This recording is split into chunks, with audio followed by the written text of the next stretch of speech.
Okay, so it's great to see you. And Nick, can you just tell us a little bit about, who you are and what do you do? I'm actually a goldsmith. I've been a goldsmith since the day I left school, or actually probably since I was 12, probably. My father was a goldsmith and I just followed in his footsteps. And I've been a goldsmith ever since. And fairly steady job I've got. I have never had any other job. So. And then the house healing. So now you, as a house healer, does that bear any correlation at all to the goldsmithing? Well, it's funny you should say that because I handle lots of jewelry and I handle lots of second-hand jewelry. And sometimes I pick up a piece and it feels good. I can pick up another piece and it doesn't feel so good. You can feel sometimes that it's had a good life or it's had a bad life. I don't know how else to explain it. With the dowsing and the healing, I don't really get anything visual. It's more of a feeling. It's more of a feeling, and you feel that you're on the right track. I started with the dowsing. I went to the British School of Society of Dowsers, rather, and did a couple of courses, and it grabbed my attention a few years back. And as we all know, we tend to get on a path of some sort, some description. House healing completely resonated with me. So tell me a little bit about what got you interested in dowsing in the first place. That's a good question. My first experience of dowsing was I've always had an interest in the ancient, in the pyramids and what have you. And I was on holiday in Crete actually, and there was a pyramid on the south coast which I never heard about. So I badgered my brother-in-law who lives there to take me. He'd never heard of it either. So we went. We eventually found it, and I made 2 dowsing rods out of coat hangers, as you do. My first experience, not really knowing what to do with them, but I knew there's going to be energy around this so-called little pyramid. We found it. It was there, head of the valley, beautiful. And I went down with my little coat hangers. They were going all over the place. They were turning out and going behind me, and I actually wasn't sure what I was doing and what I was asking and what I was seeing. So after that, I came back and I thought, you know what, I need to really get to grips with this. And so that sort of started me. I got interested and I took a couple of courses, but I took to it straight away. And I particularly, the energies of the earth and water, etc., seemed coming very strong for me. And particularly around my house here and in the forest where I live. It's wonderful. And so the interest grew and grew and grew, and it kind of went on from there. And as with all these paths, the synchronicities of life, you come across people who help you and guide you, and they're just there. They just appear. These things happen. Brilliant. So so you've worked on a few houses. Yes. Tell us a little bit about your experience. What do you like about the house healing work? The actual sense of finding the problem within the property. It's revealed to you, and I like the fact that I personally can do something about it, to reverse it, to help the occupants of the house, if not the house itself. And I get a great sense of satisfaction knowing that I've managed to help someone. And I particularly like working with the earth energies. Even map dowsing I enjoy. And map dowsing and then going on site to see if I can confirm what I found remotely. And which always happens, which I find completely fascinating. Have you got any kind of similarities between the people that have so far come to you? They'd mainly be to do with the energies of the earth and especially the underground water. More than, say, emotional issues. So it's more to do with the earth than the ether. Yeah, it's generally with the land. I must say, it generally is with the land and the property and what's happening around the property. But that's the general flow of the work. Is there a way that you can describe sort of healing the land that you've done. I mean, obviously you're working with the management and you're allowing them upstairs to do the actual healing, but you're the conduit, as it were. But an example of where in healing, doing the work on the land, there has been a change, a subtle change for the client. Well, I have done one recently that there was a lot of trauma, emotional trauma on this property. It wasn't in this country, it was in South America. And there was a lot of trauma, and identified the places where the trauma occurred. And it was outside the property, but it was on and between certain negative energy spots, energy lines, if you like, with a lot of water running underneath. And we had one of the unfortunately was a death and serious injury. So there was a lot of trauma involved with this, but the negative energy of the land and the water fishes that were running under were so strong. I've never ever measured them so strong. They were all at maximum, and they were trying to sell the property. And of course, as we know, this negative energy doesn't help in any way when you're trying to sell a property.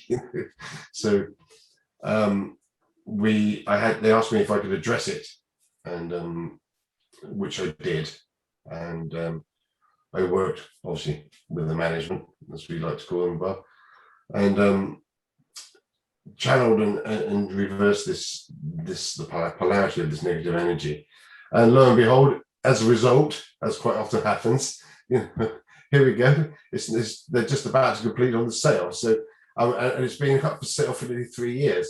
So okay, it's fine as long as I help them get to that point. I'm happy. I don't need to know whether I did or I didn't, but inside me, I did my best to help them, and they have a result. Whether that's down to me or just with a little bit of assistance, I help the process, and that's fine. That's all we can ask for, really. Yeah. And when did you? How long ago did you work on that? 6 weeks, 7 weeks ago. It's a very unusual area of work. Yes, it is. Yes, I've got 7 children, and they're looking at me thinking, is this a middle-age crisis Dad's going through or something else? And they can't quite work it out. But one by one, they're slowly coming on board, which is quite amazing for me. Sometimes, of course, when people get this, what you might call a spiritual awakening, it can be quite shocking for people to suddenly see the world so differently. And I think there's a lot of people at the moment that are kind of waking, well, they call it waking up, don't they? Have you seen a change in sort of in people around you at all, or people that you come across, even in your other day-to-day job? Yes, I have. Yes, I actually have. Funny enough, even in my social circles and such, many occasions I've put a dowsing rod in someone's hand and they've gone, oh, just like I did the first time I tried it, and then they're coming back at me and they say, oh, you fancy coming over, bring your rods, we can do this. It's this kind of thing, and it's happening a lot. It is happening a lot, yes. So friends, family, they're coming on board and engaging. I don't tend to open up in conversation with people, but I'm finding them opening conversation with me. There's what we're talking about in terms of what we're finding and how we're finding it using the dowsing. Can you describe that process for you, how that works for you, how that feels to you? When I first started, I had a connection straight away to my dowsing rod. I didn't have any problems with them at all. I trust it implicitly. I can pull it out, I can go outside or inside or wherever I am, and I can work with it almost instantly. It just happens. And then that connection sets things in motion for me personally. Sometimes the connection's strong, sometimes it's really intense, like seriously intense. And so I kind of slowly work my way into it, and then I'm totally focused. And you know, 4 or 5 hours can go by, and it seems like 10 minutes, half 20 minutes. It's quite incredible, you know. And when I come to the healing aspect of the house healing, yeah, it's very calm, and it is quite intense. And you do, I personally kind of feel removed from my circumstances, where I am, what have you, because I'm totally focused on what I'm doing. And yeah, there's certainly a feeling that you get, and it's opened a whole new world for me. I mean, it really has, and it's I really like it. It's wonderful. I think what you just described there is an altered state of consciousness. I think you described that very Possibly. well. Yes, that's one word for it. Yeah. No, that's a good thing. It's about realizing that human beings are very different to what we think they are. You know, there's far more to Absolutely. a human's ability. Yes, absolutely. There's far more going on in this world than we realise. Yeah, fantastic. Okay, so you're part of the Knights Rose House Healing Network. What does that mean to you to be part of that group? We're we're like-minded. We're all here for the same purpose.